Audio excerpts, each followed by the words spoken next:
Ang buhay ng kolehiyo ay hindi na tulad ng dati. Ang mga estudyante ay mistulang may sari-sariling mundo. At ang welcome lamang dito ay ang mga individual na nagmimistulang kauri lamang nila. Sila'y babad na babad sa kani-kanilang daigdig. Hindi na nila namamalayan ang mundo sa kanilang paligid. Kaya't ako'y galak sapagkat masaya na akong maging panlabas na matang taga-obserba ng maliliit na bula sa hangin. Ngunit sa espesipikong araw na ito, Agosto 15, alas 3 ng hapon, ako'y mistulang naging meteorite na bumagsak sa isang kawili-wiling mundo.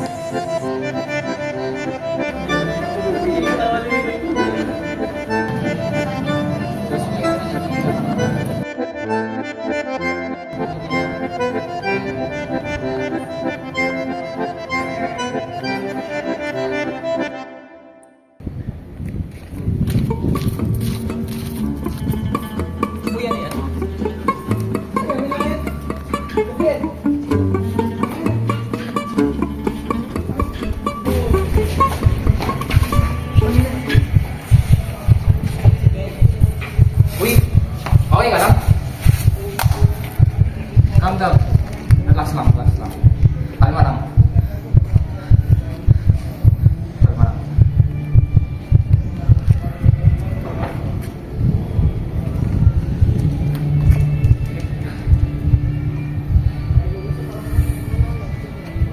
Sorry, kalimutan ko na may asma ka pala.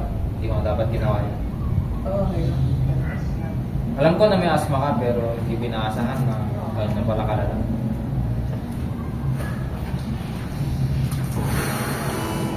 So, gumagawa ka pala ng tula? Oo, simula nung na-discover ko na passion ko yung pagsulat ng tula.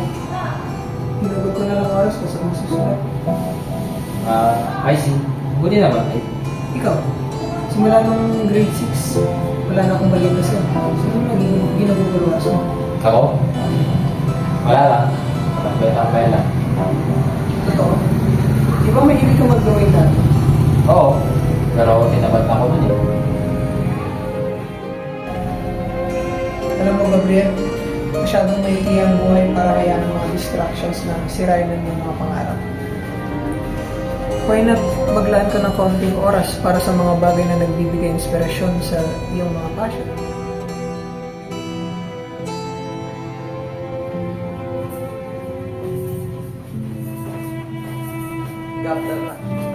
Sige, Charlie.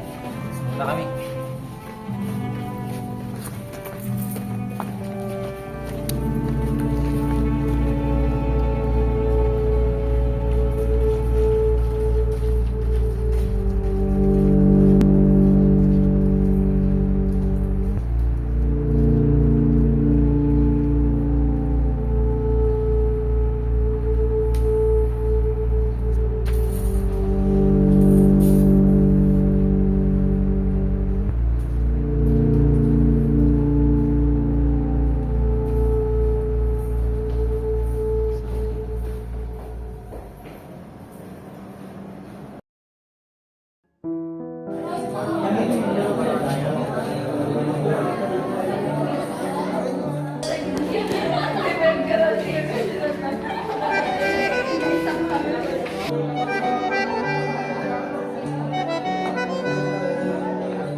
Bucket list?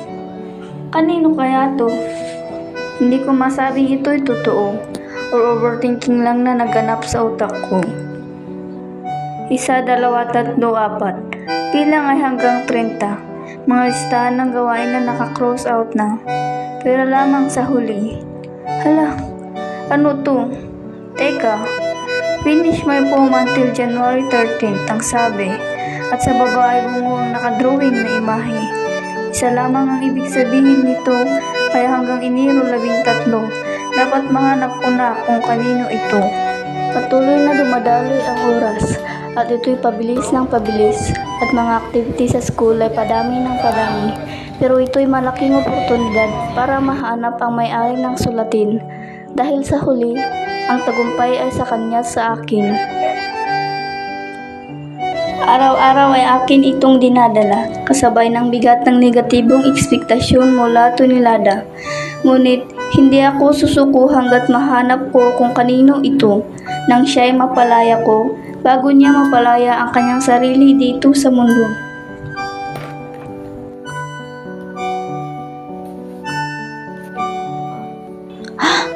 Ayun, tumugma ang sulat ni Charlie. Ngunit mahirap magitin itong sensitibong usapin. Kaya't sinubukan kong i-delay ang kanyang pinapaksa. Kinaibigan ko siya para gumaan ang nararamdaman niya. Binigyan ko siya ng mga rason para lang mapahaba ang tula na kanyang tinatala para hindi ito matapos at may tuloy ang plano niya.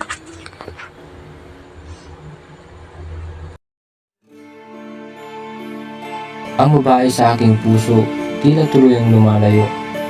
Selos ay namumuo, si Charlie ang mukhang namumuno. Lagi na lang silang magkasama. Ano bang nangyari? Ewan ko ba? Ngunit wala naman akong magagawa, kundi ang magmukmok sa tala. Ewan ko ba't kahit anong kisig ng aking anyo, ang puso ko'y sinlambot ang kasampan mo. Dapat ay sinabi ko na noon pa, nang ako'y di magsisi at walang drama. Ngunit ayaw ko namang ipaglaban ang hindi naman nasimulan. Kaya bahala na. Bahala na. Hindi na ito importante. Pero ngayon ako'y napapag-isip. Ang mensahe ni Charlie ay patuloy na tumatakbo sa aking isip ng walang higit. Alam mo, Gabriel, masyadong maikli ang buhay para hayaan ang mga distraction sa sila ng pangalan. Why not maglaan ka ng konting oras para sa mga bagay na nagbibigay inspirasyon sa iyong mga passion?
Hello, Gabriel? Shelly, napatawag ka?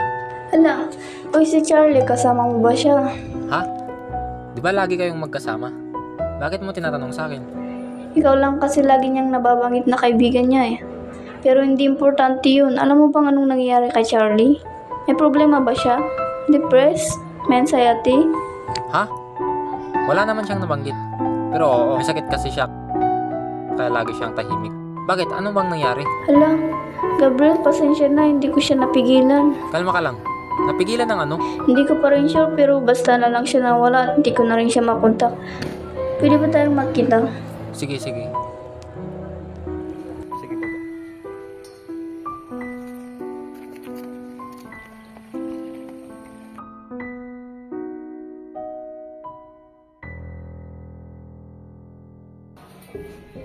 Kami nagkita at kanyang pinaalam na siya sa pilitang lumaban upang hindi mahayaang mangyari ang plano ni Charlie.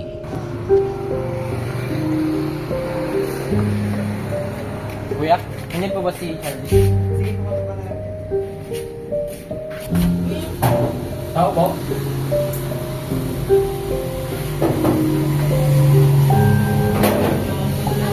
Pwede ba magtanong? Ganyan po ba si Charlie? Hindi mo ba nabalitaan yung nangyari sa kanya? Ha? Bakit? Ano po nangyari sa kanya? Ano kasi nasa hospital siya ngayon. Nataki siya sa puso. Ikaw ba si Gabriel yung kaibigan ni Charlie? Opo.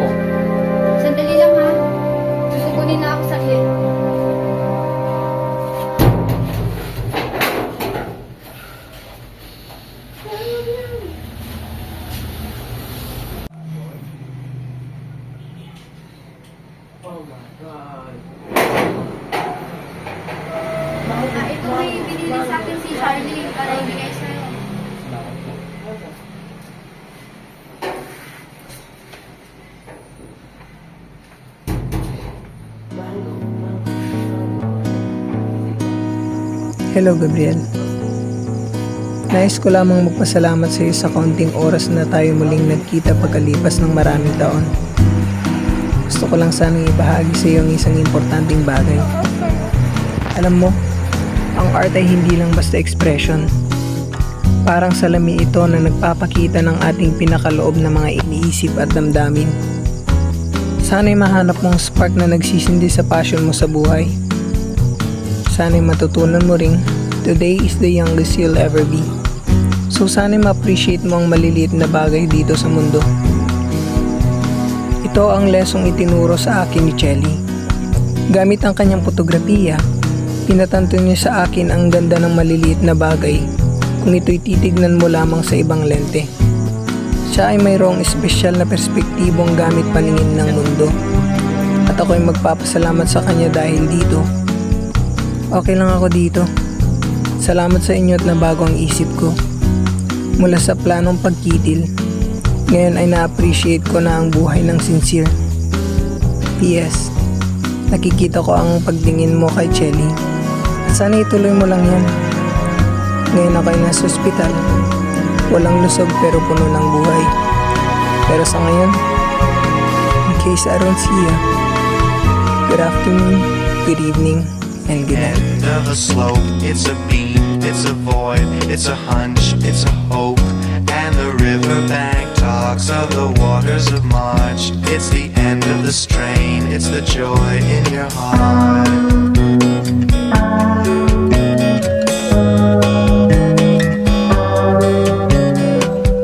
The foot, the ground, the flesh and the bone, the beat of the road, a slingshot stone, a truckload of bricks in the soft morning light, the shadow